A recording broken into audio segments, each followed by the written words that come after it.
आज sir introduction दे पहले।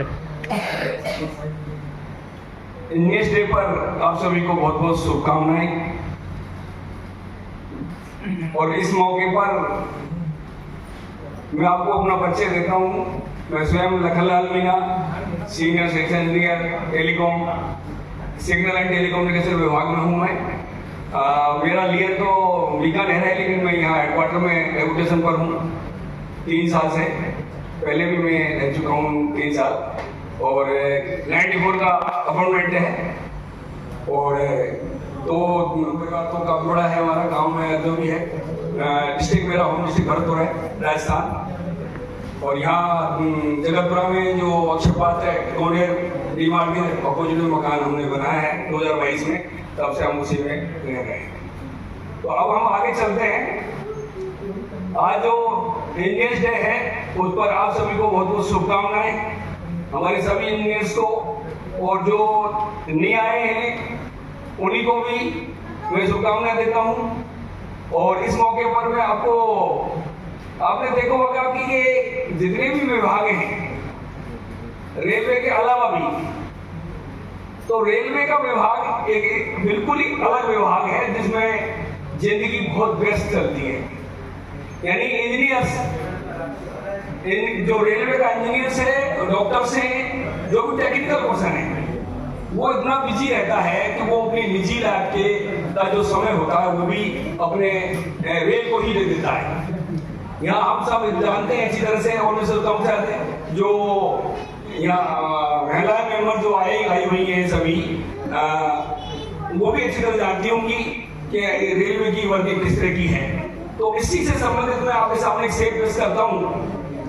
एक बेस्ट इंजीनियर की जो व्यथा है वो इस शायरी में आपको सुनने को मिलेगी कि वक्त मिला तो तेरी जुल्फों को सुलझा दूंगा, कि वक्त मिला तो तेरी जुल्फों को सुलझा दूंगा, मगर अभी तो उलझा हूं वक्त को सुलझाने।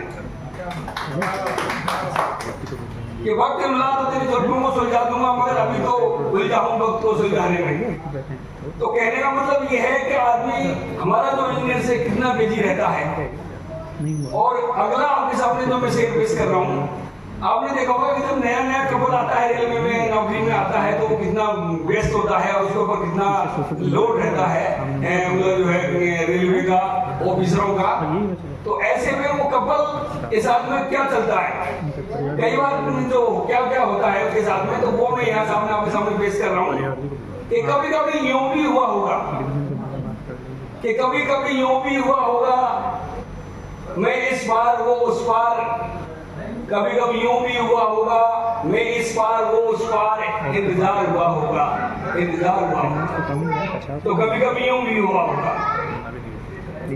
कभी कभी, अभी आपके समझ में थोड़ा कम आया है कि कभी कभी यूं भी हुआ होगा, मैं इस पार वो उस पार, इंतजार हुआ होगा। कभी कभी यूं भी हुआ होगा, कभी यूं भी हुआ होगा। और आपके सामने जो है एक और मैं आप उसे आपके सामने पढ़ देता हूं कि उसमें जो ये है कि कई बार ये होता है कि आदमी बिल्कुल अलग थलग पड़ जाता है, तो कोई सोचने लगता है कि संसार में कौन है मेरा। कई लाइफ ऐसी जिंदगी के कई मौके ऐसे आते हैं, कई बार जो है आप बिल्कुल अलग पड़ जाते हो समाज से या परिवार से, ऐसा फील करते हो। तो उसको क्या होता है कि यहाँ कौन है मेरा, यहाँ कौन है मेरा जो मेरा दरवाजा खटखटाएगा, यहाँ कौन है मेरा जो मेरा दरवाजा खटखटाएगा।